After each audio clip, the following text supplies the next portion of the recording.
Kagulat World. Buong Pilipinas at maging ang East Asia ay nakatutok ngayon sa National Tennis Development Center sa Bangkok, Thailand. Hindi dahil sa pangkalahatang kompetisyon, kundi dahil sa pag-arangkada ng kampanya ni Alex Ayala sa women's singles. Pagkatapos ng first round bye, opisyal na magsisimula ang kanyang road to redemption sa round of 16 ngayong araw, December 4, 2025. Ang kanyang kalaban? Ang sinumang manalo sa pagitan ni Shihomi Leong ng Malaysia at Alia Vongdala ng Laos, isang matchup na tinitingnan bilang manageable sa mata ng isang WTA-level athlete.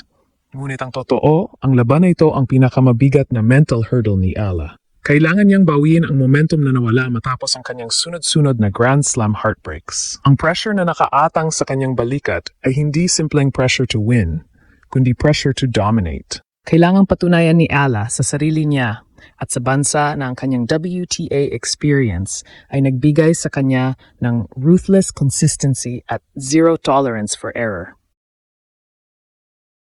Ito ang kanyang unang pagkakataon na maglalaro sa ilalim ng national pressure matapos ang mga matitinding international setbacks. Ang bawat ground stroke sa kanyang unang laban ay hindi lang tennis shot. Ito ay declaration ng kanyang resolve. Kung ang round of 16 ay titingnan lang bilang warm-up, malaking pagkakamali iyon.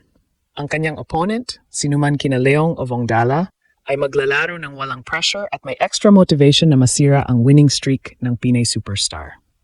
Kaya naman, ang inaasahan ng mga fans ay isang quick, dominant performance mula kay Ayala. Isang statement win na magpapakita na ang kanyang Grand Slam ambition ay hindi nabawasan. Pagkus ay nagamit niya ang pain bilang fuel sa paghahanap ng ginto. Ang women's singles gold medal ang missing piece na kailangan ni Ayala para muling i-rally ang bansa at patunayan na ang Pinay tennis legacy ay hindi natapos sa junior championships. Ang laban na ito ang simula ng kanyang emotional climb pabalik sa peak performance.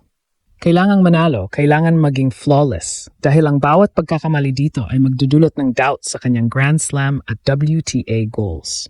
Ang Bangkok ang magiging stage ng kanyang re-emergence. Ang Thailand, partikular ang Nonthaburi, ay naging sentro ng atensyon hindi lang dahil sa SEA Games, kundi dahil sa bigat na expectations na dala ni Alex Ayala. Sa edad na halos 2 dekada, siya ang pinakabatang Filipino athlete na may pinakamalaking international profile. At ang kanyang presensya sa women's singles ay tinitingnan na parang ang isang Grand Slam winner ay nakikipaglaban sa isang regional tournament. Ngunit ang totoo, ang pagdating niya sa Bangkok ay hindi isang simpleng sure win scenario. Ito ay isang emotional gauntlet na kailangan niyang takbuhin para makabawi. Matatandaan na noong huling major tournament, ilang puntos na lang ang layo ni Ayala para tuluyan ng makapasok sa main draw at kulantangin ng tennis elites. Pero sa huli, ang pangarap na iyon ay nauwi sa luha. Ang matinding bitterness ng mga pagkatalo sa WTA ang mismong fuel na nagpapatakbo sa kanyang viral training video. Ano ang ipinapakita nito? Hindi lang ang kanyang pambihirang skill set na matagal ng alam ng mundo, kundi ang desperation at ang hunger na hindi na muling matikman ang pakiramdam ng kabiguan. Kaya naman, ang bawat matinding hampas na narinig sa practice court 5 ng LT ay hindi para sa kalaban niya sa round of 16. Ito ay para sa mga anino ng kanyang mga nakaraang pagkatalo. Sa SEA Games, ang pressure ay nagmumula sa ibang direksyon. Hindi ito ang pressure na manalo laban sa isang top 10 player, kundi ang pressure na hindi matalo laban sa sinumang underdog na gustong gumawa ng headline sa kanyang pagdaig sa isang world-class athlete. Ang conflict dito ay malinaw. Career versus bansa. Ang kanyang WTA career ay humihingi ng focus sa mga higher stakes tournaments. Pero ang Pilipinas ay humihingi ng isang ginto, isang simbolo ng national pride na kayang mag-rally ng isang buong bansa. Kaya nga, ang kanyang first round bye ay hindi rest period. Ito ay mas mahabang oras para ma-internalize ang bigat ng bandila. Maghihintay siya sa winner ng Leong at Vongdalas, isang match na sa mata ng WTA ay forgettable. Ngunit para kay Ayala, ang sinumang manalo roon ay hindi na simpleng opponent, kundi ang unang obstacle sa kanyang road to redemption. Ang kanyang viral training video ay lumabas bilang pambihirang hype bago pa man siya tumapak sa court. Ito ay nagbigay ng shock factor dahil nagpakita ito ng isang Alex Ayala na mas ruthless, mas driven, at mas handang magsakripisyo. Ang kanyang team ay sadyang inilabas ang footage na ito upang iparamdam sa lahat. Sa kalaban, sa fans, at lalong-lalo na sa sarili niya, na walang puwang ang Ang SEA Games ay hindi lang warm-up, ito ang crucible kung saan huhulmahin niya ang mental at emosyonal na tibay na kailangan niya para sa kanyang tunay na Grand Slam at WTA goals sa hinaharap. Sa Bangkok, magsisimula ang muling pagtatayo ng isang Pinay tennis legacy na minsan nang natabunan ng konting pighati. Kailangan niyang idomina ang unang laban na ito para ituloy ang momentum at patunayan na siya ang Queen of Asian Tennis na matagal nang inaasahan. Ang viral training video ni Alex Yala ay hindi lamang nagpakita ng kanyang aggression. Nagbigay ito ng sneak peek sa kanyang game plan para sa kanyang unang laban na magaganap sa round of 16. Matapos ang first round bye, ang kanyang opponent ay magiging winner ng Xiaomi Leong ng Malaysia at Alia Vongdala ng Laos. Sa WTA standards, ang dalawang ito ay hindi world beaters. Ngunit sa SEA Games, sila ang first line of defense laban sa Pinay superstar.